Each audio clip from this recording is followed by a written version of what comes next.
Hello everyone who's here for the pruning walk and talk. My name is Francheska Snyder, for those of you who do not know me. I live in Portland, Oregon. I've been there for since 2017, and I'm a landscape contractor. I do a lot of residential pruning. I have a few commercial clients as well, some install and design work too, but most of my clients are pruning. So I'm going to talk to you about pruning today, intermittently between jets. But I know there's a lot of experienced people in this group, so feel free. I hope that we can have some discussion about some of the trees, especially because I live in the Pacific Northwest. There's plenty of trees on this walk that I'm not familiar with. I don't really know their habits, so hopefully we can all have kind of a discussion and learn together. So this garden is relatively young, this lower part of the garden. So it's really in development. So a lot of the trees here, I think, just need some time to grow. But hopefully we can talk about some of the situations as we walk. I actually want to head over across the courtyard here and talk about a couple of things.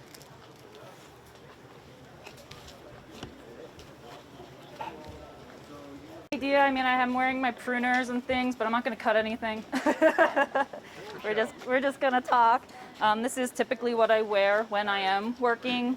So if you have questions about that, I can talk more about it. But if I start talking about it, we'll spend the whole half hour on it. So it's San Diego, obviously very sunny. I am missing my visor. And this area, this courtyard area, definitely gets a lot of sun. If we look around, there's some trees, like that's a tipuana tree over there next to the building. We have another one here. You know, these get really tall. You can't really control them even if you wanted to, I think. But they are, you know, a shade tree. So, you know, we're going to want them to get tall to help kind of shade some of this intense sunlight.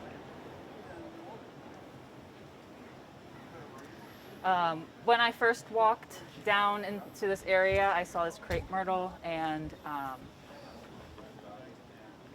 you know, I see crepe myrtles. I don't know if anybody's from the southeast, but in like Georgia and stuff, the crepe myrtles get really huge.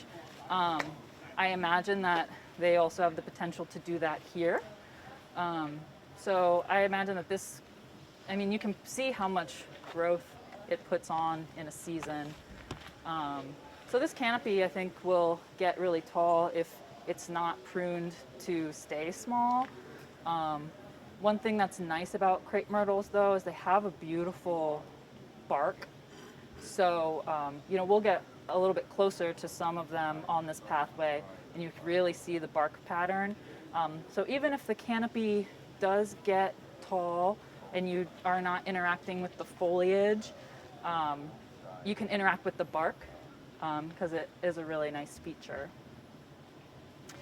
Also, this was my first time in San Diego, so it was my first time visiting this garden.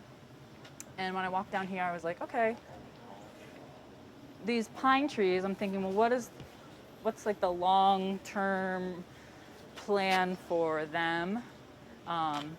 And from down here, I didn't really catch it. But when you're up on the path, I was like, oh, these just need to get taller. And maybe we can, if we make it up there, we can talk about why.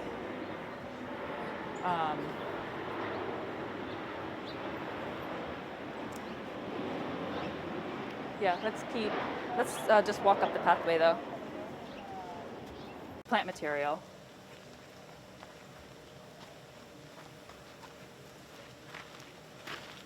It's nice that it's kind of closing the canopy for, again, some of that, the shade.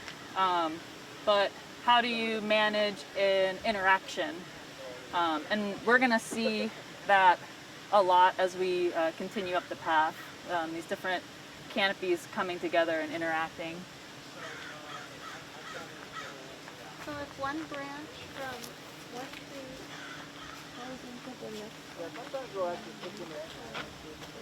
Well, it kind of depends. You have to decide what's the hierarchy of tree, and like what is like the max height of this. I mean, this tree is really large and beautiful, and I don't know, it really dominates the space. But is there some way to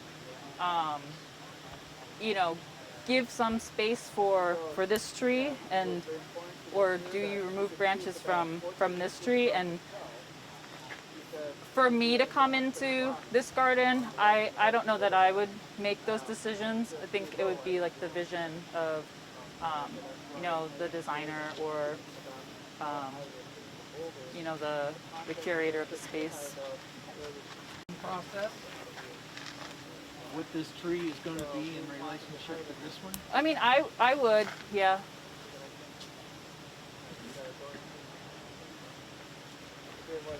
Weep down.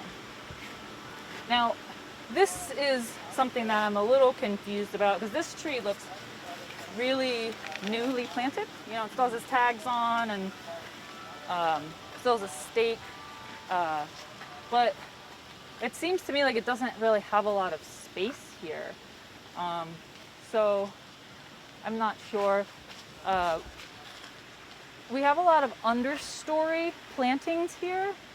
So I think this canopy on the hillside really just needs to be like raised, and the space in a lot of these situations where there's trees planted next to each other, the space is up, it's not out.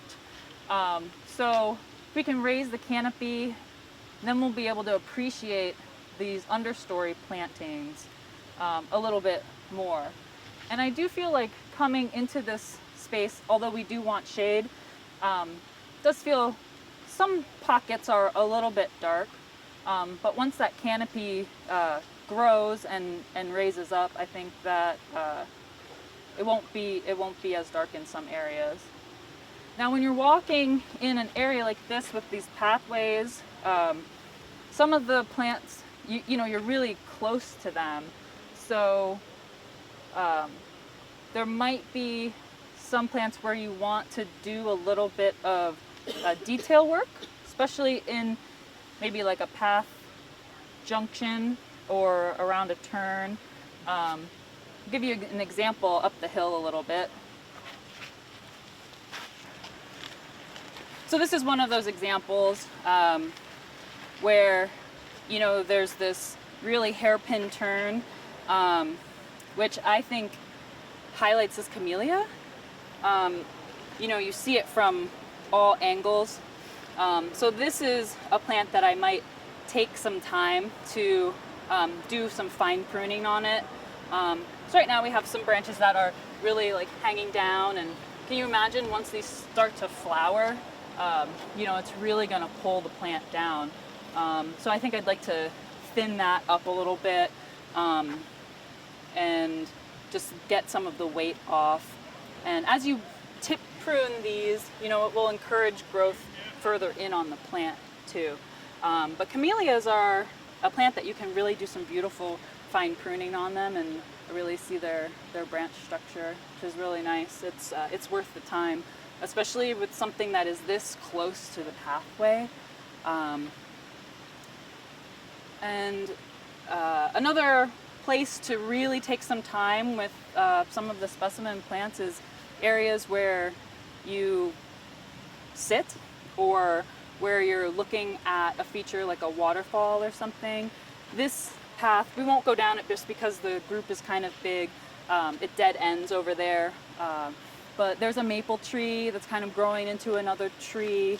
So I think I'd want to give some space to the maple, and also open up the branching so you can see, because the thing that's beautiful about maples is the branch structure. So I think I would take a little bit of time to make that really beautiful, because there's a bench there and it is this little private sitting area. So I can imagine as you're walking through the garden, that being a place where you spend a little bit of time, and then your eyes will wander at the plant material that's there, and you'll look a little bit longer than if you're just kind of walking down a path. I wouldn't take the time to fine prune all of these azaleas. That seems not like a good use of time. This garden, oh, go ahead. Where would you start with that? Well, I usually start at the top with anything I'm pruning, and then I would probably follow somewhat like basic 101 pruning techniques. Like I would take things out that are growing towards the center, but then on the ends where these branches are so heavy, I would cut these back so that they can stand on their own. And then once you do that, then I would kind of even prune some of these back to maybe like 2 leaves or 1 leaf. Most importantly, I wouldn't want the branches to sag because that just makes the plant look tired. Okay, let's keep going up the hill. This is another view of the tree that you were just under. Now, if you wanted to maybe clean up some of the branching because you're actually seeing into the canopy, it might be a good idea. So it is good to make sure you're going around your trees and your shrubs in all directions that it will be viewed. Sometimes, you'll have a tree that's like, well, this is the back. Maybe it doesn't have to look perfect. Of course, you'll prune it to give it, a proper shape where have the light pass through it in a certain way. But when you can see it from all angles, it really needs to kind of look good from all angles too. I think this lower part of the garden is going to have a lot of maintenance. It seems like the trees are really starting to take off now. So, like I said, I think that developing the canopy nice and high in this area will be good for the for shade purposes. But you do need to manage how the canopies come together, so things aren't just grown together. We can keep coming up the hill. I knew this was going to happen. We're like running out of time, so we're not going to go look at the top of the Aleppo pines that we looked at when we were down in the courtyard. But sometime when you're walking this pathway, if you look out at them, just imagine them growing taller and you kind of looking through the branches. I didn't design the garden. I don't know much about the vision behind it, but that's kind of what it seems like they want to do. So make sure to take a look at that. But we're going to go this way and look at some black pines. Do you normally prune black pines? Anybody from Southern California? May, June, and then winter. Okay, winter. Yeah, so I was kind of thinking that when I looked at these that they just haven't had their pruning yet. So they are a little bit thick, but I'm looking at this pine here on the left. We have a couple of branches that seem a little bit weak. They're a little bit lower on the tree. Japanese black pines they'll start to shed their low branches because they just want to keep growing taller and taller and get to the sun. So it is really important to make sure the top canopy is very nice and thin so that light can filter down to some of the lower branches. Kind of the hierarchy of branches is, you want to thin out the top the most, and the tree gets thicker and thicker as you move down the tree. So I always start at the top and kind of take as much off that I can. Do you see the branches that I'm talking about that are a little bit smaller? Absolutely. Yeah. we want to try to preserve those.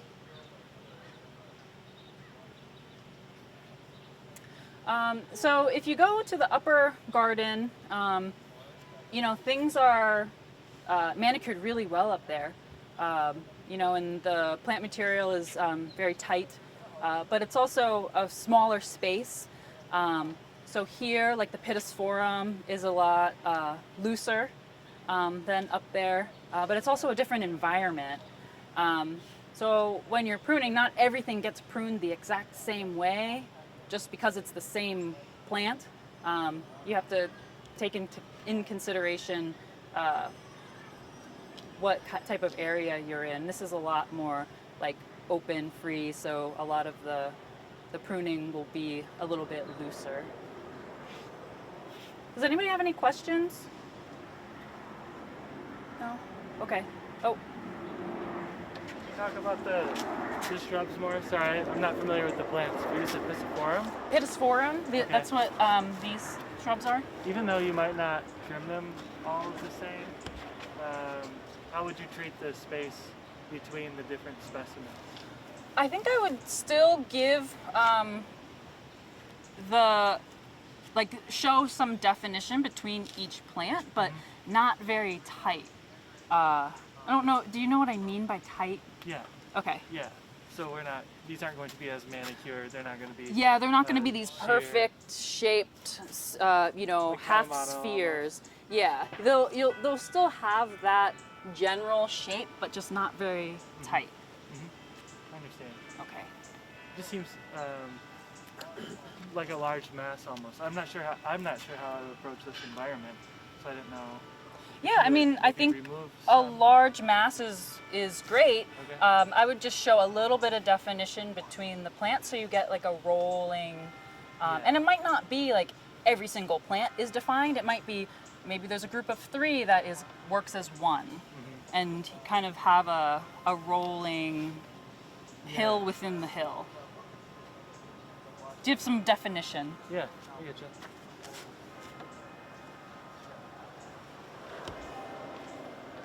Okay, we gotta move.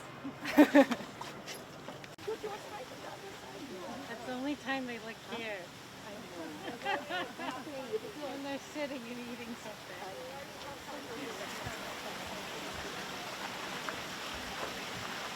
About up here, but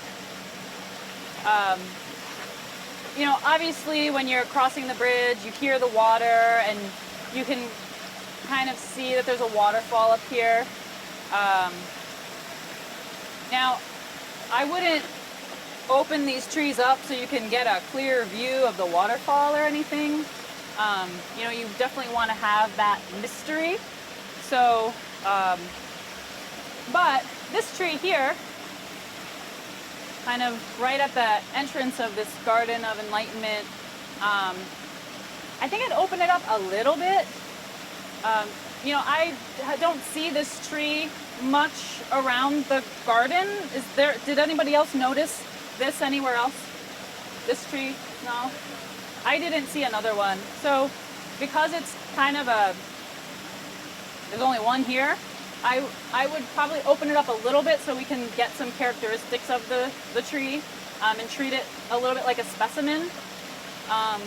But not too much because we don't want to see too much of the waterfall in this pathway approach. We can already hear the water, so we know something's happening, and we want to be able to see some of it, but you want to have to actually travel the distance to see the full thing. We don't want to reveal everything, you know, from the bridge. That's really all I wanted to talk about in this area. Does anybody have any questions? Because we gotta wrap up and get back.